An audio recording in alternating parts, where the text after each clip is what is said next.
Hello बच्चों। बच्चों, पिछले वीडियो में मैंने आपको दो भिन्नों की तुलना करनी बताई थी कि चित्रों के माध्यम से हम दो भिन्नों की तुलना कैसे करते हैं। भिन्नों की तुलना का मतलब ये हुआ कि अगर आपके पास दो भिन्न दी हुई हैं और आपको ये बताना है कि इन दोनों में से कौन बड़ा है कौन छोटा है। इसको हमने चित्रों के माध्यम से समझा। अब हम दूसरी विधि से इन दोनों भिन्नों की तुलना करते हैं कि कौन सी भिन्न बड़ी होगी कौन सी भिन्न छोटी होगी। और इसमें हम एलसीएम मेथड का इस्तेमाल करेंगे, यानी लघुत्तम समावर्ती विधि से हम ये बताने की कोशिश करेंगे कि कौन सी भिन्न बड़ी होगी और कौन सी भिन्न छोटी होगी। जैसे मैंने यहाँ पर दो प्रश्न लिखे हैं, एक 3/4 और 1/4। अगर आपको ये बताना हो कि इनमें से कौन सी भिन्न बड़ी है और कौन सी भिन्न छोटी है, तो मैंने कहा था कि दो भिन्नों की तुलना करते समय सबसे पहले उन दोनों भिन्नों का हर देखते हैं। तो जैसे यहाँ पर देखिए, इस स्थिति में पहली भिन्न है 3/4, दूसरी भिन्न है 1/4। तो यहाँ पर दोनों भिन्नों का हर समान है, यहाँ भी 4 है यहाँ भी 4 है, तो दोनों भिन्नों का हर समान हो गया। तो ऐसा जो है, जब दो भिन्नों का हर समान हो तो जिस भिन्न का अंश बड़ा होता है, ज़्यादा होता है, वो भिन्न बड़ी हो जाती है। जैसे यहाँ पर 3 बड़ा है 1 से, ठीक है, तो 3/4 बड़ी भिन्न हो जाएगी और 1/4 छोटी भिन्न हो जाएगी। ठीक है, ये नियम हम कब देखते हैं? जब दोनों भिन्नों का हर समान हो। तो इसका हम ये कह सकते हैं कि 3/4 बड़ी भिन्न है 1/4 से। ठीक है, लेकिन जब दोनों भिन्नों का हर समान नहीं हो, बराबर नहीं हो, तब हम कैसे बताएंगे कि कौन सी भिन्न बड़ी है कौन सी भिन्न छोटी है। इसके लिए अब हम यहाँ पर देखते हैं। ठीक है, हमारा प्रश्न है कि 5/6 और 4/7 में से कौन सी भिन्न बड़ी है। तो हम क्या करेंगे कि पहले इनका हर देखेंगे। तो पहली भिन्न का हर है 6, दूसरी भिन्न का हर है 7। दोनों बराबर नहीं है, दोनों का हर बराबर नहीं है। तो हम देखते हैं क्या करते हैं। यहाँ पर लिखा हमने पहली भिन्न का हर बराबर 6, दूसरी भिन्न का हर बराबर 7। दोनों भिन्नों के हर का हम लघुत्तम समापवर्त्य निकाल देंगे। ठीक है, लघुत्तम समावर्त्य हम सीख चुके हैं।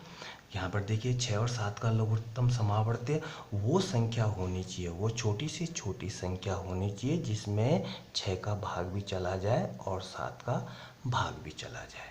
ठीक है, तो हम लघुत्तम समावर्त्य क्यों निकालते हैं भिन्न की तुलना करते समय? देखिए, एक उदाहरण देखते हैं कि माना मैंने कक्षा 5 के बच्चों की ऊंचाई निकालनी है। तो उनको हम एक प्लेन जैसे फर्श पर खड़ा कर देते हैं, जो फर्श बिल्कुल प्लेन हो, समतल हो, कहीं पर जो है ऊंचा नीचा ना हो। ठीक है, तो जब उनका समतल पे उनको हम खड़ा कर देंगे तो उनकी ऊंचाई हम आराम से नाप सकते हैं, नहीं तो क्या होगा, गलती आ जाएगी ऊंचाई निकालने में। ठीक है, तो ये समतल यानी आधार का काम करा दिया, एक जैसा आधार हो पे हम उसको खड़ा कर देते हैं। तो एलसीएम भी एक तरह से आधार का काम करता है कि दोनों का आधार हम बराबर कर दें। ठीक है, तो 6 और 7 का लघुत्तम समावर्तक निकालने के लिए हम अभाज्य गुणनखंड विधि का इस्तेमाल करेंगे। देखिए, यहाँ पर हमने जिनका जो है 6 और 7 का जो है, अगर हमने लघुत्तम समावर्तक निकालना है तो उसको ऐसे लिख देंगे। अब इसमें अभाज्य संख्या से हम भाग दे देंगे। पहली अभाज्य संख्या है, सबसे छोटी अभाज्य संख्या है 2। 2 का भाग कम से कम इन दोनों में से एक में तो जाना चाहिए, तो 6 में चला जाता है। 2 का भाग 6 में दिया, 2 तियाँ 6। 7 में 2 का भाग नहीं जाता, 7 को 7 लिख दिया। अब यहाँ पर 3 और 7 हमारे पास हैं। ठीक है, तो 2 का भाग अब इसमें से नहीं जाएगा, दोनों में से किसी में भी नहीं जाएगा। तो 2 के बाद अभाज्य संख्या हो गई 3। 3 का भाग देते हैं, 3 का भाग 3 में एक बार चला जाता है। 7 में भाग नहीं जाता 3 का, 7 को 7 लिख देते हैं। अब यहाँ पर देखिए 1 और 7, तो 7 अभाज्य संख्या है तो सिर्फ 7 का ही भाग जाएगा, तो हमने 7 से भाग दे दिया। 1 को 1 लिखा, 7 एकम 7, दोनों का लास्ट में 1 1 आ गया। अब जो ये 2 3 7 मिली, इनकी गुणा कर देते हैं। ठीक है। तो लघुत्तम समावर्त निकल के आ जाएगा 2 गुणा 3 गुणा 7, 2 3 6 7 42, ठीक है। तो 6 और 7 का लघुत्तम समावर्त निकल के आया 42, ठीक है।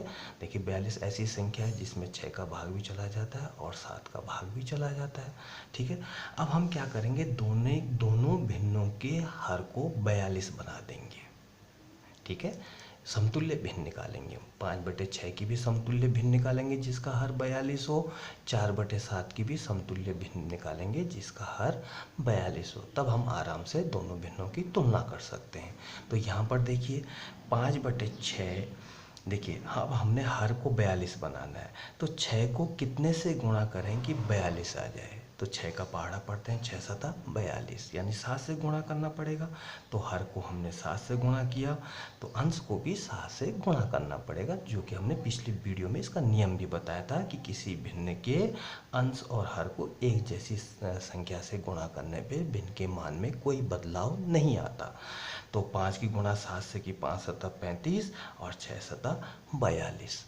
दूसरी भिन्न हमारी 4/7 थी, भिन्न का हर है 7, ठीक है। हर बनाना है 42, तो 7 को किससे गुणा करेंगे, 42 आ जाए, 7 6 42, 6 से गुणा करना पड़ेगा। तो 6 से हमने हर को भी गुणा किया, अंश को भी गुणा किया। अंश को गुणा करने के बाद 4 6 24 और हर को गुणा करने के बाद 7 6 42, 24/42। तो 5/6 की समतुल्य भिन्न 35/42 हो गई, 4/7 की समतुल्य भिन्न 24/42 हो गई। दोनों भिन्नों का हर समान हो गया।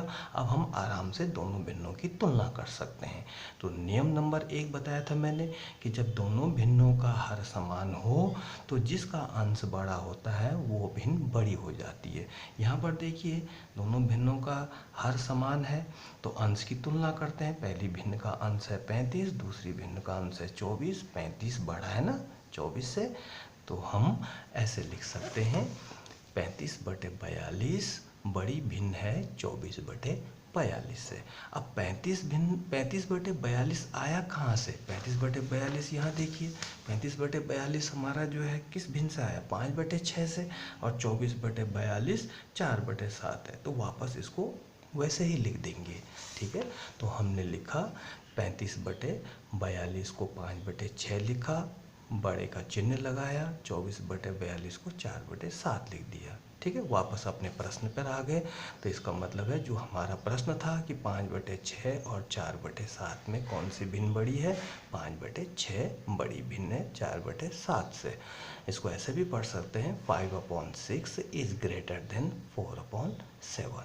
तो ये बच्चों ये विधि थी एलसीएम मेथड से दो भिन्नों की तुलना करनी, यानी दोनों भिन्नों में से ये बताना कि कौन सी भिन्न बड़ी है कौन सी भिन्न छोटी है। अब इसको हम बहुत शॉर्टकट विधि से बताएं, एक तरह से मौखिक तरीके से बताएं, तो हम देखो ऐसे भी कर सकते हैं।